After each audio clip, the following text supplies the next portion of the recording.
السلام عليكم خوتي وخواتاتي. اليوم كان بزاف اخبار كرويه وسياسيه رياضيه اللي دارت الجدل في الساحه العالميه، وكل واحد فيهم راه يفتح نقاش كبير بين الجماهير وحتى الاعلام، ومن تصريحات نجوم كبار على مستقبلهم الكروي الى قرارات حساسه اللي تخص اكبر المنافسات القاريه وحتى العالميه، وحتى اقتراحات مثيرة للجدل اللي تمس تنظيم كأس العالم وتدخل السياسة في الرياضة، وبين حديث النجوم على الاعتزال والطموحات اللي ما زالت مكتملتش، وين قرارات هيئات كروية كبيرة كما الفيفا والاتحاد الافريقي لكرة القدم بخصوص المنافسات الكبرى كما كأس العالم وحتى كأس افريقيا.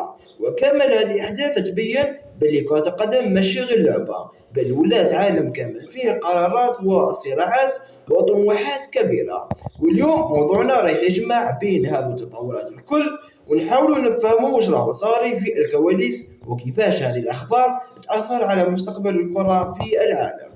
إلى قبل راهو داير حالة كبيرة هذا الموسم مع ناديه باريس اف سي، ولا واحد من أبرز اللاعبين في الفريق، بل وأكثر من هذا، وقدر يفرض روحه كأفضل هداف النادي بطريقة ملفتة للأنظار. اللاعب الدولي الجزائري راه يقدم مستويات عالية جدا، سواء من ناحية تسجيل الأهداف أو حتى في صناعة اللعب، وهذا الشيء خلاه يكسب ثقة المدرب والجماهير على حد ذاتهم. هذا الشيء ما جاش بالسهل، بل بالتعب، وخدم على روحه باش يوصل لهذا المستوى العالي من بداية الموسم، وبان باللي عنده طموح كبير باش يثبت روحه، ومع مرور الجولات بدا يسجل أهداف حاسمة سواء داخل الديار أو حتى خارجها، وتحركاته الذكية داخل منطقة الجزاء والتسديدات تاعو الدقيقة خلاوه كابوس حقيقي للمدافعين الخصوم. والميزة الكبيرة عند قبال هي التنوع في طريقة اللعب، ويقدر يسجل بالرأس وحتى بقدم اليمنى واليسرى وحتى من خارج منطقة الجزاء، وهذا الشيء خلاه لاعب كامل ويصعب المهمة على أي فريق يواجه باريس اف سي. وزيد على هذا الشيء الروح تاعو القتالية فوق الميدان تبين باللي راهو يلعب بالقلب تاعو ويحب الفريق تاعو شخصيا. وتألق تاع إيلان قبال ما فاتش مرور الكرام، بزاف أندية في فرنسا وحتى خارجها بدات تترقب فيه، خاصة مع الأداء الثابت اللي راه يقدم فيه، وكاين كلام على إمكانية انتقاله لنادي أكبر في المستقبل القريب وإذا واصل بنفس النسق هذا. وبالنسبة للمنتخب الوطني المستوى اللي راه يقدمه قبال يعطي إشارات إيجابية كبيرة، بزاف للناس ولات تطالب بمنحه فرصة أكبر مع المنتخب الوطني الجزائري خاصة، وأن المنتخب يحتاج لاعبين في فورمة وقادرين يقدموا الإضافة في المنافسات الكبيرة. ونقدر نقولوا باللي إيلان قبال راهو يعيش واحد من أحسن الفترات في مسيرته الكروية، وإذا يواصل هكذا أكيد المستقبل تاعو يكون مشرق سواء مع ناديه باريس اف سي أو حتى مع المنتخب الوطني الجزائري. والجمهور الجزائري راه يتمنى يشوفه يلمع أكثر ويكون واحد من النجوم الخضر في السنوات الجاية. تصريحات النجم الدولي رياض محرز الأخيرة على موضوع الاعتزال اللي دار ضجة كبيرة وسط الجماهير، خاصة وأنه بزاف ناس بداو يتساءلوا على المستقبل تاع قائد الخضر. محرز خرج بتصريح واضح وقال: ما زال عندي أهداف هذا الموسم مع الفريق تاعي وحتى المنتخب، ورانا في نهائي دوري أبطال آسيا، وخلونا نلعبوا النهائي ومن بعد نهضروا على الموضوع هذا تاع الاعتزال. وكلام هذا يبين بلي محرز مازال ما حبش يحط حد للمسيرة تاعو في الوقت الحالي، وبالعكس راهو مركز كامل على التحديات اللي قدامه، خاصة مع ناديه الأهلي السعودي وين وصلوا لنهائي دوري أبطال آسيا، وهذا النهائي يعتبر محطة مهمة بزاف في مسيرته. ومحرز حاب يزيد لقب جديد لقائمة إنجازاته الكبيرة، واللاعب محرز معروف عليه ديما يفضل يخلي الكلام في الميدان، وهذوك اللي يتبعوه يعرفوا باللي الوقت اللي يكون في الفورمة يقدر يقلب أي ماتش في أي لحظة، وحتى المنتخب الوطني الجزائري ومازال يشوف روحه قادر يعطي إضافة، وخاصة في المنافسات الجاية وين الجزائر تحتاج الخبرة تاعو. وبزاف إشاعات كبيرة في الفترة الأخيرة على إمكانية اعتزاله دوليا أو لا مع الأندية تاعو، بصح التصريح هذا جاء كرسالة واضحة: مازال ومحرز يحب يكمل الموسم بأفضل طريقة ممكنة، ومن بعد كل حادث حديث.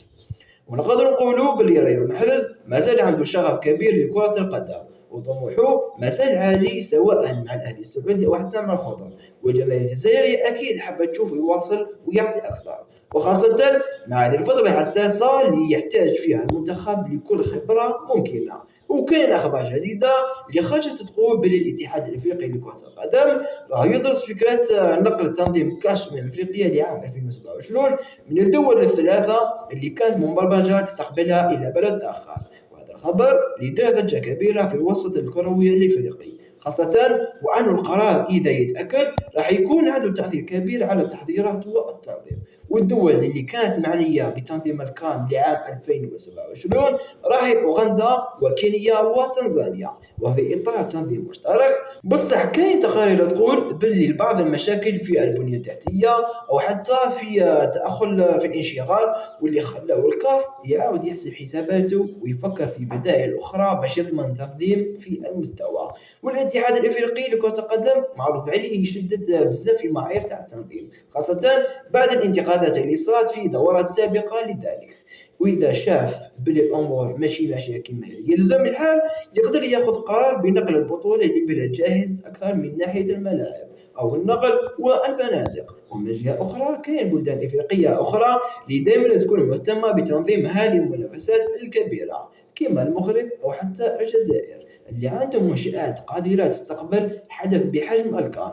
بصح لحد الآن كل شيء مازال ما تحسمش وما كانش حتى قرار رسمي، والجماهير الافريقيه راهي تستنى قرار رسمي من الاتحاد الافريقي لكره القدم، خاصه وانه كاس افريقيا لعام 2027 تعتبر من اهم التظاهرات في القاره، واي تغيير في مكان تنظيمها راح يكون عنده صدى كبير بزاف. والايام الجايه اكيد راح تجيب الجديد في هذا الملف الساخن.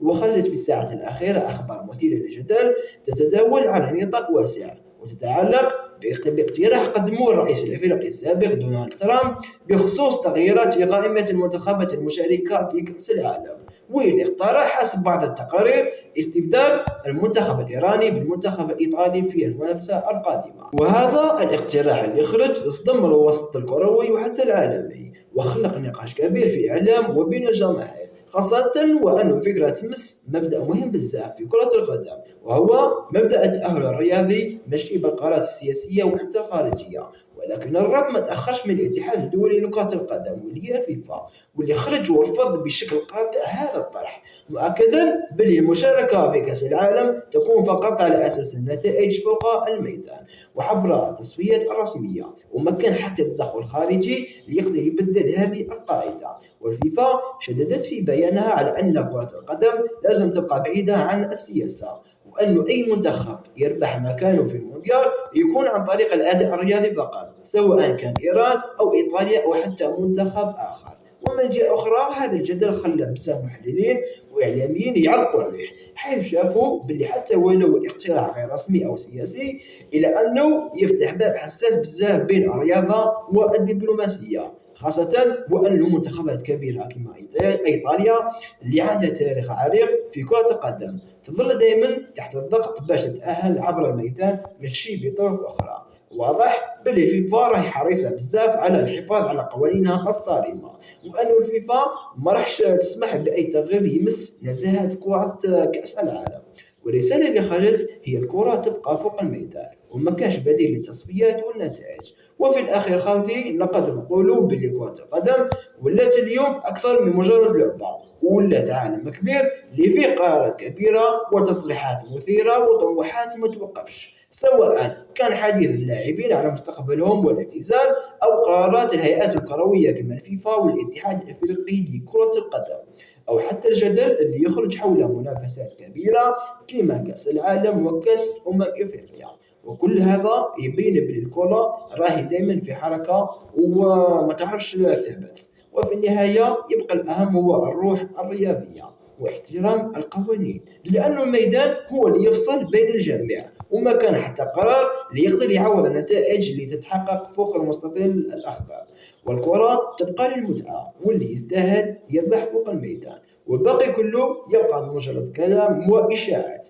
لهنا قولي وتجي نكون وصلنا لنهاية الفيديو تاع اليوم. ما تنساوش تشتركوا في القناة وتفعلوا زر الجرس فضلا وليس أمرا، والملتقى في فيديو جديد من الفيديوهات الرياضية. السلام عليكم ورحمة الله تعالى وبركاته.